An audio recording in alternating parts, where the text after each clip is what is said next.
governo e as esquerdas, de maneira geral, ou aquilo que ficou conhecido como esquerdas, precisa disputar com mais vigor a chamada hegemonia. Ganhar efetivamente corações e mentes, as brigas no discurso político, as brigas nas redes sociais, e ganhar no sentido de oferecer argumentos convincentes, oferecer horizontes de transformação capazes de mobilizar as pessoas, e também, eu diria, é uma tarefa de produção de uma cultura de emancipação, de uma cultura transformadora, enfim, não só movimentos sociais, mas também artistas, escritores, pessoas que criam, elas fazem parte desse processo de construção de um horizonte possível de transformações. Aí acho que seria possível construir um repertório capaz de fazer aquilo que a extrema-direita fez em 2016, 2017, ou seja, mostrar um outro horizonte possível. Se você acompanha a Ilustríssima Conversa há algum tempo, você já ouviu aqui várias convidadas e vários convidados que escreveram sobre os rumos da política brasileira nas últimas décadas. O que explica o impeachment da Dilma? Como o Bolsonaro virou presidente? Por que discursos relacionados à esquerda vêm perdendo apelo? E de onde vem a força de valores associados ao empreendedorismo ou ao militarismo, por exemplo? Essas são algumas perguntas que já foram discutidas aqui. Muito já foi escrito sobre esses e outros temas. Encontrar um ângulo original de análise é talvez um dos maiores desafios. O Sérgio Costa, professor de Sociologia da Universidade Livre de Berlim, buscou um caminho, tentando analisar ao mesmo tempo as mudanças, ou os medos que cercam as mudanças nas hierarquias sociais, e as escolhas eleitorais de pessoas e grupos. No recém-lançado Desiguais e Divididos, ele entrelaça as dimensões de gênero, raça, renda e sexualidade para pensar as desigualdades brasileiras e constrói uma narrativa da tumultuada história política do país, desde o governo Lula I. Eu sou Eduardo Sombini e este é a Ilustríssima Conversa.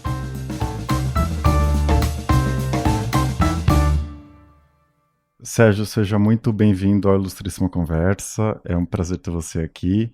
Bom, você escreve na introdução que o livro tem dois objetivos, né? O primeiro é fazer um balanço da bibliografia, que já se tornou muito vasta, né, sobre as transformações pelas quais o Brasil passou nas últimas 2 décadas. E o segundo é apresentar uma interpretação ampla desses acontecimentos todos, né, uma espécie de big picture, né? Isso em uma obra bastante sintética, né, de pouco mais de 150 páginas. Para a gente começar, eu queria te pedir para falar um pouco sobre o que te motivou a publicar um livro com essas características, né? E como você lidou com os limites de uma obra mais curta, em que você não consegue analisar em muitos detalhes, né? Algumas questões, algumas nuances, enfim, que você precisa fazer um sobrevoo em alguns temas. Sim, olá, um grande prazer estar aqui com você, Eduardo, com os ouvintes. De fato, esse foi um desafio do livro. Eu não queria fazer um livro extremamente acadêmico, muito extenso, com longas explicações, mas, ao mesmo tempo, um livro que tivesse fôlego analítico teórico para explicar um conjunto de mudanças que o Brasil foi muito paradigmático dessas mudanças. A gente teve governos de esquerda, direita, esquerda, então, enfim, era um caso muito interessante para ser estudado, mas o livro tem a ambição, de fato, de oferecer uma explicação de mais longo alcance para, sobretudo, o que a gente podia dizer que é uma normalização da extrema-direita e o avanço da extrema-direita pelo mundo, o que, se pensarmos há 30, 40 anos atrás, era inimaginável que isso pudesse acontecer. Com relação à bibliografia, acho que a bibliografia sobre o caso brasileiro é não só vasta, como de excelente qualidade, e é excelente qualidade porque a gente tem não só artigos, mas também livros muito interessantes. Essa bibliografia, contudo, me parece ainda um pouco, digamos, monotemática ou monodisciplinar. Ela está muito dividida em explicações que são muito afeitas a uma disciplina específica. Então, temos explicações culturais apresentadas por antropólogas, antropólogos, temos explicações econômicas apresentadas por economistas, alguns sociólogos, e explicações de caráter ideológico, naturalmente mais vinculadas aos cientistas políticos. O que o livro pretendeu fazer é reler essas explicações e construir um marco analítico mais vasto que pudesse, ao mesmo tempo, fazer jus à qualidade dessas explicações, mas que pudessem superá-las no bom sentido, ou seja, no sentido de juntá-las e de oferecer um horizonte analítico mais amplo para o entendimento e a explicação das mudanças tão bruscas que passou o Brasil durante esse século XXI. Perfeito. Então, queria falar um pouco desse marco analítico do livro, né? E o primeiro capítulo trata do debate sobre a desigualdade, né? Você começa apontando que métricas mais diretas para mensurar a desigualdade, né, como o índice de Gini, não são suficientes, e termina esse capítulo defendendo que as desigualdades sociais devem ser entendidas como o que você chama de distâncias entrelaçadas entre pessoas e grupos nas hierarquias sociais. Então, acho que a nossa conversa depende um pouco desse conceito, né? Eu queria que você explicasse ele um pouco melhor, né? De onde ele vem e por que esse conceito de distâncias entrelaçadas faz sentido para você para olhar para a trajetória do Brasil nesses últimos anos. Sim, bom, essa é de fato uma questão fundamental e talvez apesar de ser o primeiro capítulo, seja o capítulo, do ponto de vista sociológico, mais pesado do livro, que tem mais pressupostos teóricos, mas enfim, afinal de contas não dá para negar minha condição de sociólogo, então o livro, nesse capítulo, é um pouco denso em termos de conceitos, etc., mas eu acho que são conceitos e uma leitura que também é acessível a não sociólogos, não economistas. Nesse sentido, pelo menos fiz um esforço de construir o livro numa linguagem que fosse acessível para além dos especialistas. A sua pergunta fundamental sobre a questão das desigualdades.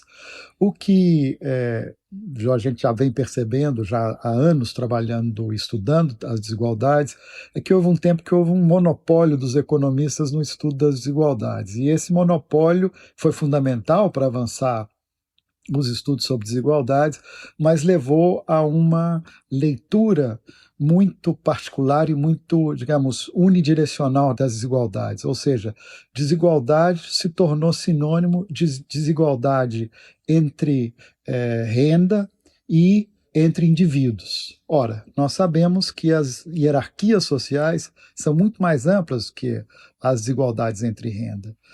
Nós temos desigualdades em termos de poder, desigualdade em termos de possibilidades vitais, possibilidades de viver de acordo com os próprios princípios, ou seja, há um conjunto de desigualdades que, ainda que estejam relacionadas com a desigualdade de renda, não se reduzem a ela.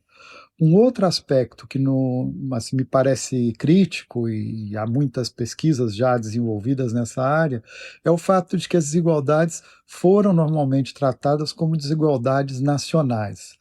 E, obviamente, que as desigualdades são entrelaçadas, ou seja, as desigualdades observadas no Brasil têm uma história, as desigualdades observadas no Brasil têm também uma conexão muito óbvia com desigualdades pelo mundo. Então, para dar um exemplo muito concreto, hoje nós temos um esforço da Europa de fazer uma transição energética, e essa transição energética implica em outras coisas, em criar tecnologias para trazer energia para a Europa, para que a Europa efetivamente possa fazer movimentar os seus carros elétricos, etc.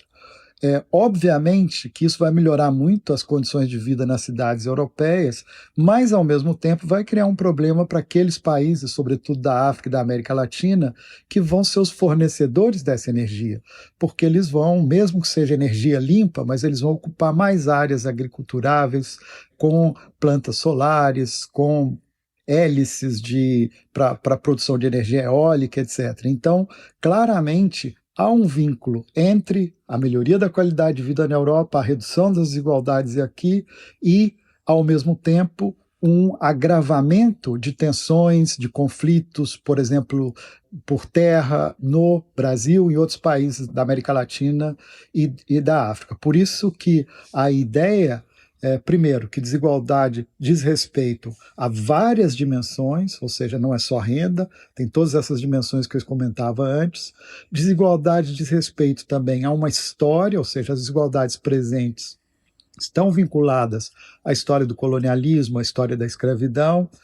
Desigualdades, e esse é o terceiro aspecto que eu gostaria de destacar, são também sempre desigualdades, o que enfim, é conhecido no debate como interseccionais, ou seja, não existe só desigualdade em termos de classes, a desigualdade de classe está sempre associada a características que são classificadas como raciais, relacionada com a desigualdade de gênero, com desigualdades étnicas. Portanto, para entender a desigualdade no Brasil e associá-la às mudanças políticas que nós observamos, era necessário considerar todas essas dimensões da desigualdade. Sérgio, você fala, acho que no segundo capítulo, se eu não estou enganado, né? De vetores, esferas e mecanismos da desigualdade. E aqui eu acho que a gente já pode se aproximar um pouco, né, da empiria do seu livro, o que aconteceu no Brasil nessas últimas 2 décadas, né? E eu queria te pedir para falar um pouco sobre as esferas, que parecem ser muito úteis para pensar a transformação do país nesse período, né? São 5 que você menciona, né? O mercado, direito e políticas públicas, discursos, convivialidade ou interações cotidianas. Na verdade, 4, né? Não 5. Então, eu queria que você falasse um pouco sobre isso, né? Como as desigualdades se reproduziram ou não em cada uma dessas esferas no período que você analisa no livro. Sim, gosto muito de tratar desse tema, ainda que, ou seja, do ponto de vista das vivências sociais, de tudo que está relacionado com isso, nem sempre o tema é agradável, mas, enfim, é importante entender e analisar. De fato, as desigualdades sociais, elas são ubíquas, elas estão em todas as partes e estão refletidas em todas as relações sociais, estão refletidas nas instituições, estão refletidas na nossa maneira de agir no cotidiano, etc. O que o livro tenta fazer é um pouco sistematizar esses espaços nos quais a desigualdade tem as suas manifestações mais claras. E manifestação não significa somente, digamos, a expressão da desigualdade, mas ao ser expressa, ela é também negociada, decodificada e muitas vezes transformada. Então, a desigualdade, digamos, mais conhecida, pelo menos por economistas, sociólogos, é aquela desigualdade que está indicada e que está, de certa maneira, referendada e, de certa maneira, pode ser averiguada nas estruturas sociais, ou seja, as posições das pessoas na estrutura social com relação à renda e outros aspectos. Então essa é a primeira dimensão da desigualdade, ou seja, a nossa posição nas estruturas sociais. Cada um de nós está posicionado na estrutura social a partir das hierarquias de gênero, de raça, de cidadania, ou seja, depende do país que você nasce, as suas possibilidades já estão pré-definidas de saída. Então, a combinação dessas diferentes posições, classe, gênero, raça, nacionalidade, etc., ela define o seu lugar na estrutura social. Então, essa é a primeira dimensão das desigualdades sociais, a primeira esfera em que ela se manifesta. A segunda esfera é a esfera do discurso, ou seja, os discursos podem construir ou também levar a negociações e a formas de transformação das estruturas de desigualdade. Se nós pensarmos o que aconteceu no Brasil desde o começo desse século, ou seja, desde os anos, sobretudo a partir de 2003, nós tivemos uma redefinição dos discursos sobre desigualdade, ou seja, a desigualdade deixou de ser tão, digamos, banalizada como ela era e ela passou a ser um tema. Se voltarmos atrás um pouco, pensarmos nos programas de combate à fome, ou seja, isso eram maneiras claras de dizer existe um problema grave de desigualdade no Brasil. Ou quando, por exemplo, hoje o ministro Fernando Haddad insiste na necessidade de taxar os mais ricos. Então, teve épocas em que a desigualdade se tornou algo muito mais tematizado, muito mais discutido. Teve épocas em que a discussão sobre desigualdade e a construção de políticas públicas para combater a desigualdade perdeu espaço. E com isso a gente já entra na terceira esfera da desigualdade, que é o direito e as políticas públicas. As políticas públicas e o direito podem transformar ou mesmo incrementar, levar a um agravamento das desigualdades. Se pensarmos, por exemplo, como política pública, uma reforma tributária. O que acontece com uma reforma tributária?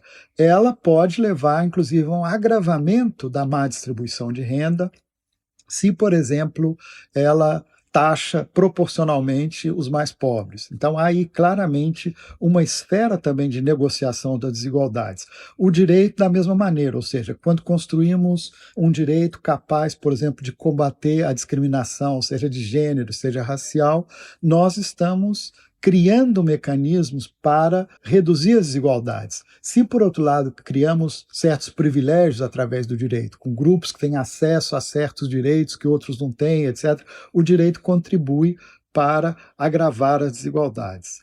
Por último, e essa é a esfera que eu gostaria de me estender um pouco mais, que eu acho que essa pode ser considerada uma novidade do livro, disso se fala muito pouco, é a esfera das relações cotidianas, o que no livro é chamado de convivialidade, ou seja, como as relações cotidianas são espaços nos quais as desigualdades são ao mesmo tempo vividas, experienciadas, mas também podem ser negociadas. Há uma dimensão que me parece muito pouco estudada na pesquisa sobre desigualdade, que é a própria dimensão corporal que a desigualdade encarna. Ou seja, nós temos uma atitude corporal que incorpora a nossa posição de classe, que incorpora a nossa posição de gênero, que incorpora a nossa posição étnico-racial. Então, essa corporalidade, a maneira como nós colocamos o corpo nas relações cotidianas, é algo que pode servir tanto para reafirmar as desigualdades, quanto também pode ser algo que pode servir para combater as desigualdades. Eu acho que aí a gente assistiu a um conjunto muito importante de transformações no Brasil.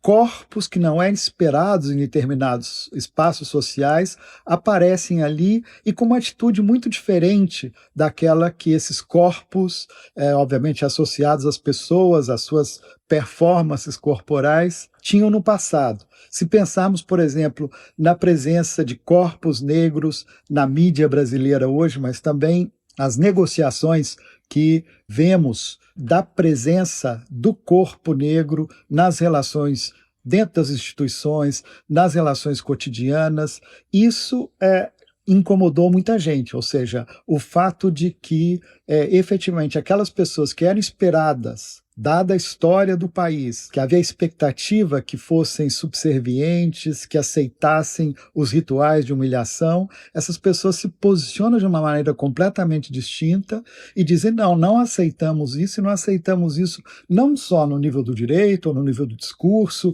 ou no nível das estruturas sociais, nós não aceitamos isso no cotidiano, e nós combatemos isso com a nossa atitude de não aceitar esse tipo de tratamento. Então, isso, obviamente, para os que estavam habituados ao privilégio e aos rituais de humilhação de certos grupos, pode ser organizados por classe, gênero, a maneira que for, isso causou um incômodo muito grande, e eu acho que essas pessoas que perderam esse privilégio de humilhar outras pessoas são muitas das pessoas que aderiram à extrema-direita. Com certeza. Isso é muito interessante no seu livro, né? Em alguma passagem você diz que a performance corporal da classe média, né, que sempre usou esses dispositivos para reafirmar o seu valor, para reafirmar o seu status, em alguma medida parou de funcionar como antes, né, nesses anos em que você analisa. Eu achei isso muito interessante, eu queria que você falasse um pouco mais sobre isso, né, como essa dimensão do corpo nas interações cotidianas se relaciona com as outras esferas, né, porque nesse exemplo, as pessoas que costumavam ser humilhadas, que costumavam ter um papel de subordinação nesses rituais todos, elas puderam dizer não por vários fatores, mas um deles era uma posição econômico-financeira um pouco mais confortável, uma dependência um pouco menor que tem a ver com outra esfera, né? Enfim, como essa dimensão está relacionada com as outras transformações, né? O que você destaca nesse sentido? Não, muito bom entender como estão articuladas precisamente essas quatro dimensões. Se pensarmos, por exemplo, o contexto do emprego doméstico, eu acho que é algo que já foi muito tematizado também por, enfim, filmes, etc. Então é fácil da gente visualizar. O que aconteceu aí? Tivemos um aumento do salário mínimo, pelo menos um aumento real significativo do salário mínimo, principalmente na primeira década deste século. Esse aumento real do salário mínimo levou, obviamente, a maior poder aquisitivo para pessoas como empregadas domésticas, que em geral recebem um salário mínimo. Além disso, houve uma melhoria do status legal do emprego doméstico, ao mesmo tempo em que houve no âmbito dos discursos a valorização do chamado trabalho reprodutivo, do trabalho do cuidado. A gente teve um novo discurso sobre as práticas de cuidado, elas passaram a ter um outro lugar de reconhecimento nos debates públicos. Então, ou seja, o salário mínimo, para tomar um fator, poderiam ser outros, mas o salário mínimo melhora a posição de empregadas e empregados domésticos na estrutura social. Ao mesmo tempo, os discursos criam uma condição de valorização deste trabalho e das pessoas que realizam esse trabalho. Ao mesmo tempo, nós temos uma mudança no direito, nas políticas públicas, que leva também a uma promoção de mais direitos para empregados domésticos. O que isso reflete ou como que isso se articula com a esfera do cotidiano? Isso se articula com uma possibilidade de empregados domésticos de assumirem uma posição menos subserviente do que elas, e eu digo elas porque as estatísticas mostram isso, o emprego doméstico é maciçamente um emprego feminino e há também uma predominância muito grande de pessoas pretas e pardas realizando esse trabalho. Portanto, enfim, há várias hierarquias que estão aí dentro deste contexto, mas obviamente que essas pessoas que tiveram seus direitos fortalecidos, que tiveram discursos afirmativos sendo veiculados e também tiveram uma condição financeira melhorada, elas tiveram mais possibilidades de, no cotidiano do espaço doméstico, negociarem um tratamento mais justo. Isso, obviamente, que eu não estou fazendo nenhuma idealização. As hierarquias, sobretudo dentro do emprego doméstico, elas são dramáticas, elas são hierarquias que mudaram um pouco, mas sim mudaram. E essas pequenas mudanças também criaram um certo ressentimento na classe média estabelecida. Vocês se lembram, por exemplo, do ex-ministro Paulo Guedes criticando o fato de que empregadas domésticas hoje viajam para a Disney, que não era o caso, mas enfim, claramente, ao dizer isso, ele estava buscando, de alguma maneira, acender esse ressentimento naquelas pessoas que perderam um mínimo de privilégios porque suas empregadas domésticas ganharam um mínimo de direitos. Bom, Sérgio, queria avançar um pouco, chegar um pouco mais perto da discussão que você faz nos capítulos finais do livro, né, a sua interpretação do Brasil. A gente não tem tempo, obviamente, de percorrer o que você analisa do período das administrações do PT, do governo Temer e Bolsonaro, de Lula 3, mas eu acho que uma boa entrada são algumas sínteses que você apresenta no texto, que de alguma maneira encapsulam o que você tá analisando e interpretando desse período, né? Sobre os governos do PT, Lula 1, Lula 2 e Dilma, né? Se escreve, abre aspas, no âmbito dos programas sociais introduzidos pelas administrações do PT, os beneficiários representam populações-alvo que recebem benefícios. Não são cidadãos plenos, detentores de direitos inegociáveis, fecha aspas. Essa é uma espécie de sintoma, né, da inclusão social fraca nos governos Lula e Dilma, né, ou seja, resultados concretos muito tímidos, né, do ponto de vista da redução das desigualdades, quando comparados ao discurso político daquele período, né, como que você enxerga essa questão? Então, essa análise de que pessoas, por exemplo, que recebem Bolsa Família são muito mais um alvo das políticas públicas do que efetivamente um cidadão detentor de direitos, etc. Essa análise é uma análise que tem alguma já tradição dentro da ciência política, dentro da sociologia, particularmente um autor indiano chamado Partha Chatterjee, que analisa isso para o caso indiano, mostrando como falta a construção de cidadania, ou seja, a cidadania é privilégio de uma pequena parte da sociedade e o resto da população, quando tem sorte, é alvo de políticas públicas. Então, essas políticas de transferência de renda foram políticas seguramente necessárias no momento de emergência, mas muito limitadas para construir bases para uma transformação duradoura das estruturas de desigualdade. O que eu quero dizer com isso? Se nós compararmos, por exemplo, como a Europa do pós-guerra, sobretudo a Europa ocidental do pós-guerra, foi capaz de construir mais igualdade ou reduzir as desigualdades sociais significativamente, ela fez isso com base na criação de estruturas de um bem-estar social, um estado de bem-estar social muito sólidas, ou seja, escolas públicas de qualidade, um atendimento à saúde de qualidade, transporte público de qualidade. Dessa maneira, efetivamente, é possível transformar estruturas de desigualdade, na medida em que, por exemplo, crianças vindo das famílias mais pobres podem estudar numa escola pública que vai permitir a elas uma ascensão social de fato.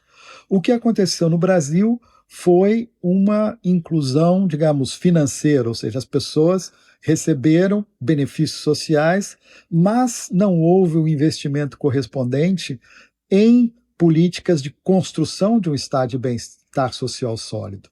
Então, isso aí tem dois problemas. Primeiro, que isso não leva a longo prazo a uma redução das desigualdades, e o que é mais grave, quando houve a virada para a direita, que chega quando o Temer assume o governo brasileiro, aí já começa o que depois seria aprofundado pelo governo Bolsonaro, foi muito fácil se desfazer do que pareciam ser conquistas dos governos anteriores. Então, não havia uma solidez nem legal, nem uma solidez no ponto de vista institucional dessas estruturas de um estado de bem-estar social. E isso tornou muito fácil, por exemplo, todos se lembram da redução brutal, a transformação dos direitos trabalhistas, perda de direitos trabalhistas, uma informalização muito acelerada do trabalho, enfim. Tudo isso foram mudanças que foram possíveis porque não se construiu no período anterior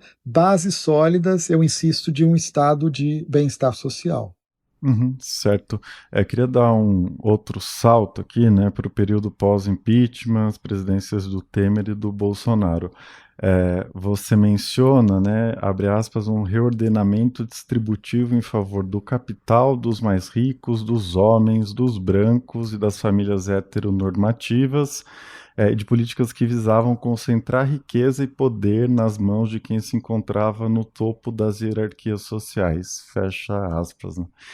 Acho que a minha pergunta reflete um pouco essa grande pergunta, né, que todo mundo vem se fazendo, essa perplexidade, né, de como uma agenda regressiva como essa, né, que favorece os mais ricos e os mais privilegiados, teve tanto sucesso eleitoral, né, tanto na vitória do Bolsonaro em 2018, quanto na quase vitória em 2022, né? Como que você olha especificamente para essa questão?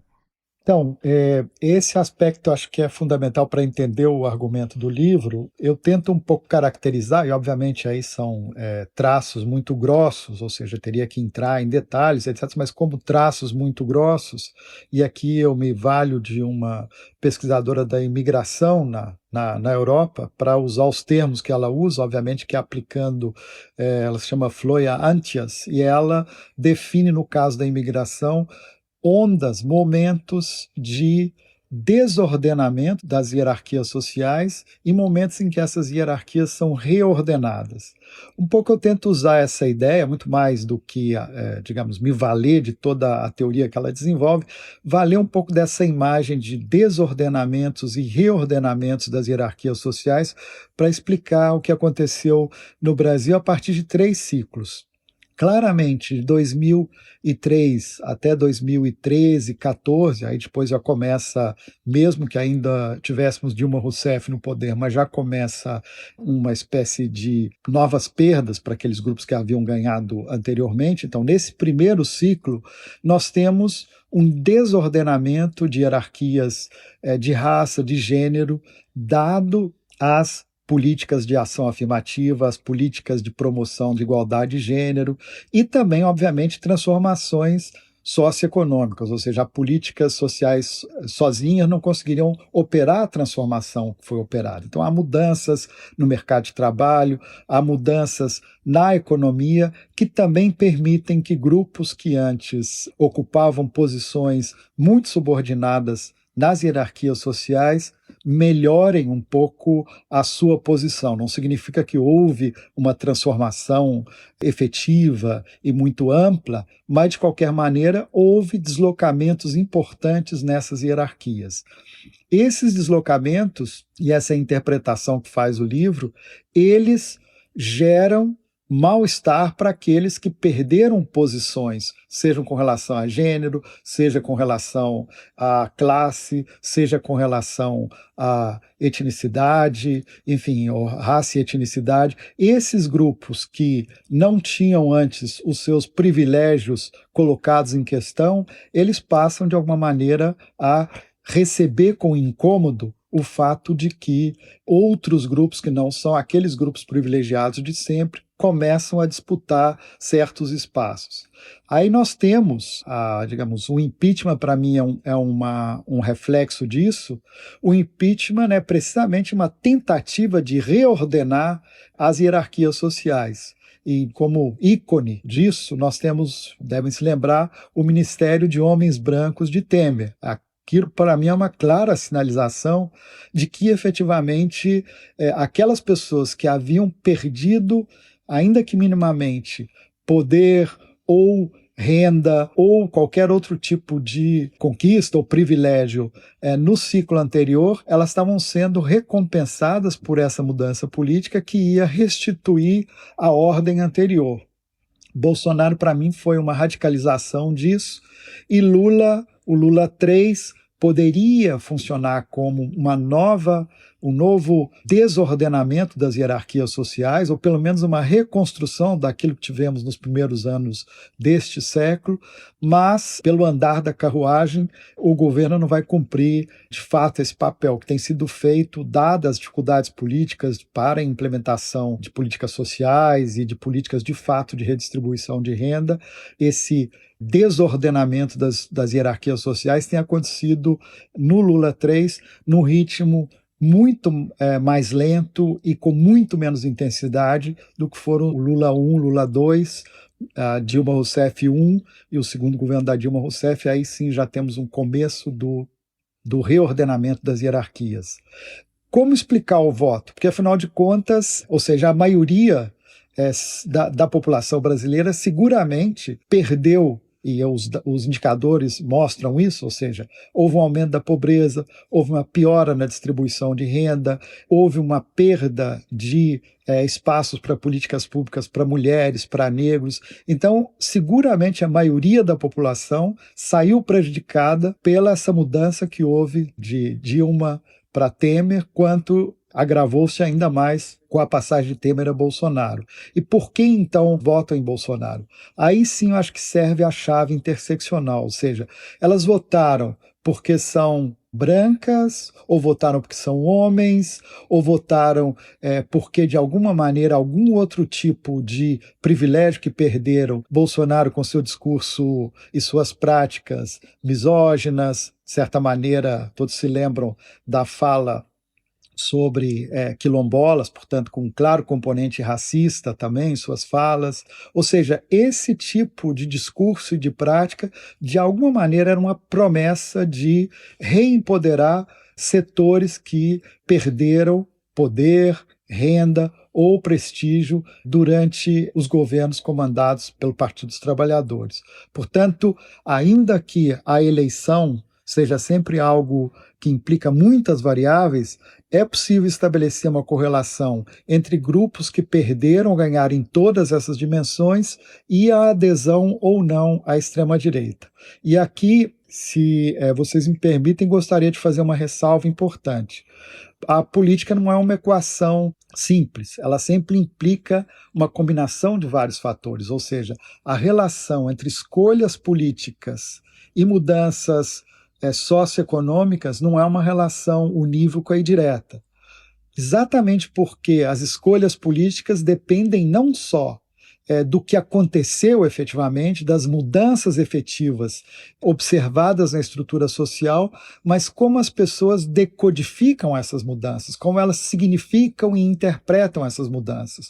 Portanto, em algum momento, os discursos da extrema-direita parecem ter sido capazes de oferecer um repertório de interpretação, de significação das angústias reais que as pessoas estavam sentindo, seja por questão de segurança, segurança pública, seja por questões econômicas, seja pelo endividamento, que foi uma questão também muito grave em todo esse período. O discurso da extrema-direita foi capaz de oferecer um repertório efetivamente potente para interpretar essas diferentes angústias.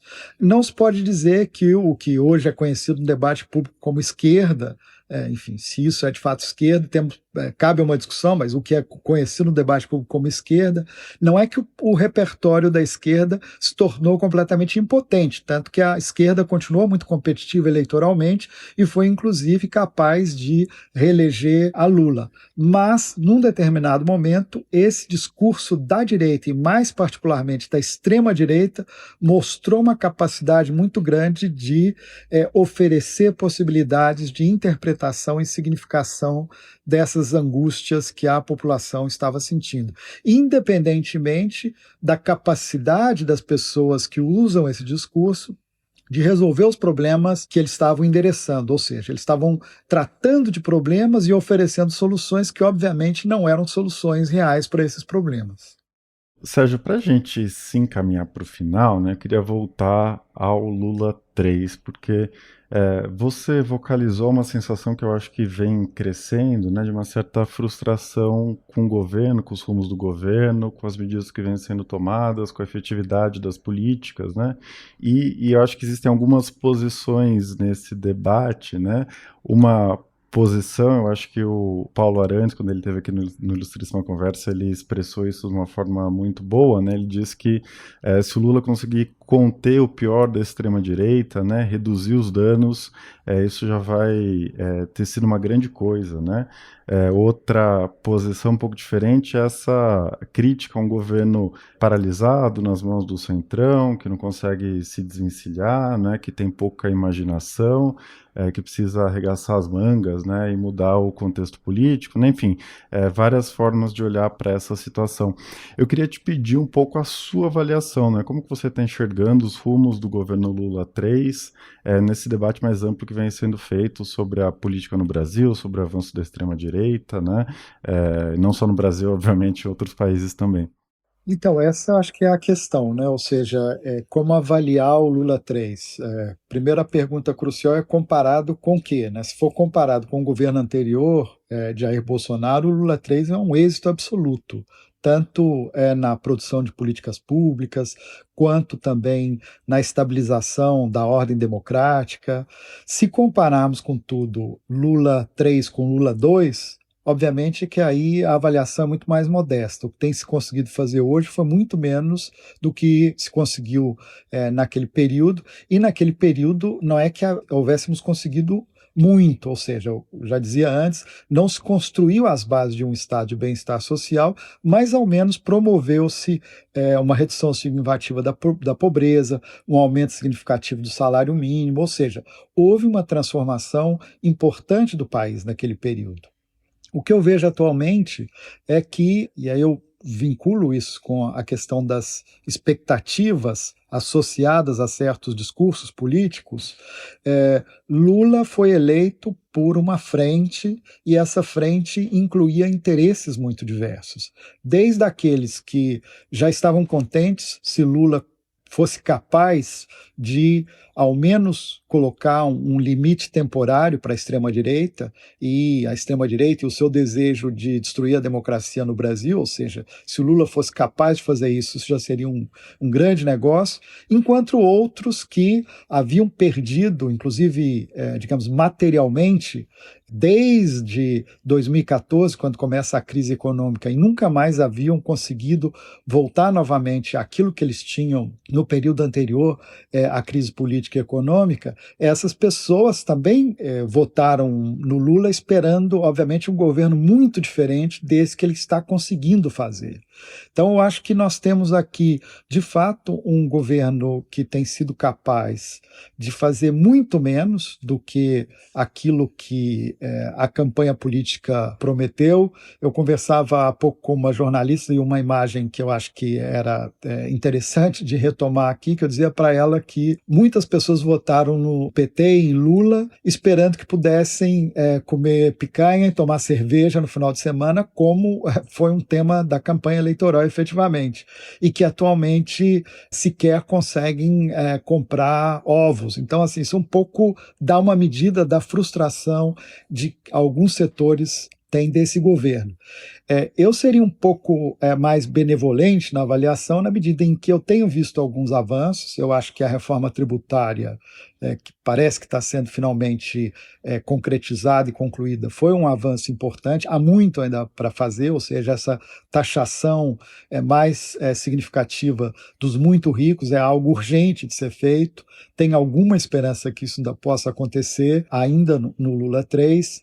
O reestabelecimento da segurança democrática, eu acho que foi fundamental, isso seguramente é um legado desse governo, ou seja, se tivéssemos tido um Bolsonaro 2, eu acho que estaríamos hoje numa situação ainda pior do que está os Estados Unidos, ou seja, em termos de destruição das instituições democráticas, etc.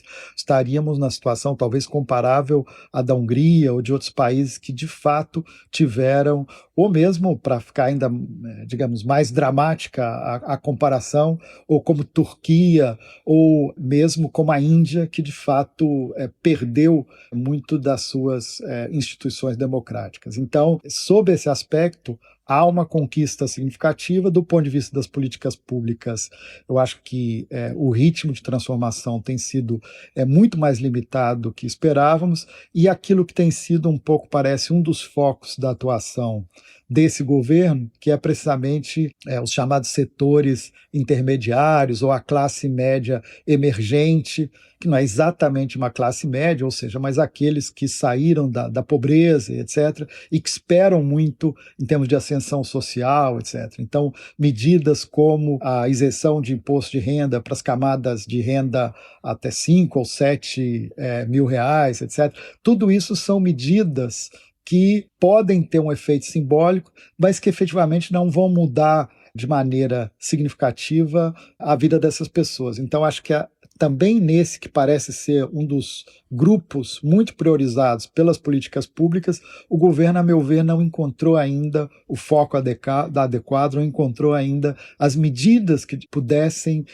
melhorar e reduzir as desigualdades sociais nesse âmbito. Bom, eu sei que você é um intelectual, um pesquisador, um analista, não é um futurólogo nem nada do tipo. Sérgio, eu sempre escuto isso como resposta a esse tipo de pergunta, mas é inevitável eu não perguntar sobre os próximos 2 anos do governo Lula, né? Porque você falou aqui de algumas medidas um pouco mais da arena econômica, né? Isenção do imposto de renda.